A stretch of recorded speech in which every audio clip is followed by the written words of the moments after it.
On us, good morning and welcome to Monday here on BBC One. It's 6 o'clock. Hello, this is Breakfast with Louise Minchin and Bill Turnbull. A busy night for police as pockets of looting and sporadic violence break out across London. There have been running battles in Enfield and damage to shops and businesses elsewhere in the capital.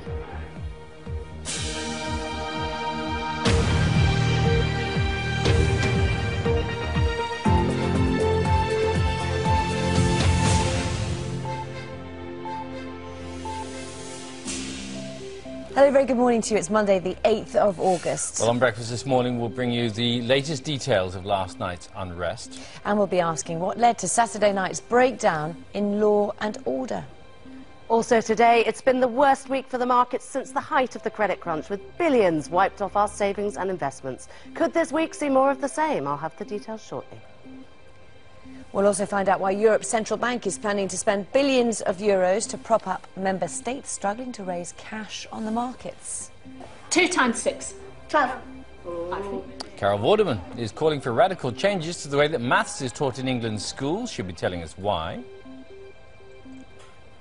And join me for a look at this, the world's longest guided busway, which has opened in Cambridge. In sport, Manchester United lift the Community Shield as they beat City with a dramatic injury time winner. Jason will have those goals and the rest of the weekend sport in a few minutes. And Carol is here with the weather. Morning. Good morning. Today we've got rain in the north that will turn more showery through the course of the day. For many of us it will be a bright day with 1 or 2 showers and feeling cool in the wind. I'll have more details in about 15 minutes. Carol, thanks very much. Our main story this morning: there has been further violence in London overnight following the rioting in Tottenham over the weekend. The disturbances have not been on the same scale as on Saturday night, but gangs of young people have been fighting running battles with the police. Police say they were called out to copycat activity at several locations across the capital, including Enfield in the north and Brixton in the south. Our reporter Andy Moore is in Tottenham where the disturbances started. Morning to you, Andy. Good morning. Well, this is the result of the violence on Saturday night. This building in danger of collapse, according to the firefighters here. Last night, fires were started elsewhere in the capital, in places like Brixton in South London, in Walthamstow and in Enfield. I was out on the streets. I saw gangs of youngsters roaming around, moving very rapidly, leaving a trail of destruction behind them, and the police just struggling to keep pace.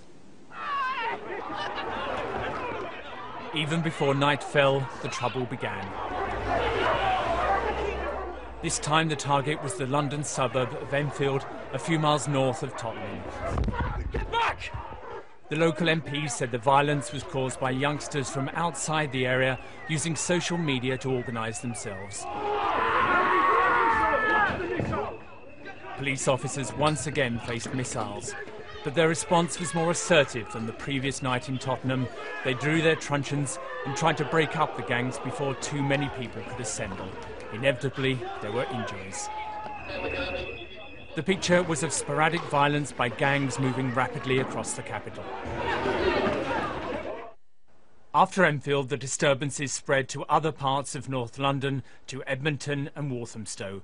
There were also problems reported from Brixton in South London.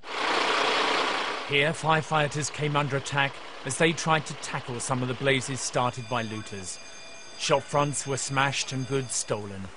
Eyewitnesses said that several hundred people looted an electrical superstore in Brixton. Some arrests were made in the area and more are expected to follow. The police said they were dealing with copycat criminal activity following the rioting in Tottenham on Saturday night. The fire brigade said they had dealt with 49 fires in the area that night. Some caused severe damage. So we can see that damage behind me. This used to be a carpet warehouse with, I believe, flats over. A lot of people in this area are homeless today. This is a main road through Tottenham, but it's not going to be open for some time because of the risk from that building. And though the violence last night was not on the scale we saw here in Tottenham on Saturday, it was more widespread. Police said they had to deal with these pockets of violence, including in places like Oxford Circus, in Islington. In one of the London hospitals, there was gang fighting inside after some members of gangs were brought to the hospital. So police were very much stretched last night. I saw myself that the police vehicles were moving around very rapidly, trying to chase the problem. Again, they'll be trying to get on top of it this morning and trying to figure out a way of dealing with this copycat violence that people seem to realise they can get away with violence and looting, and they're using social media to coordinate their violence. OK, Andy, we'll have more from you throughout the morning here on Breakfast, and in about half an hour we'll be talking to a youth worker from Haringey who says there has been a growing distrust between the police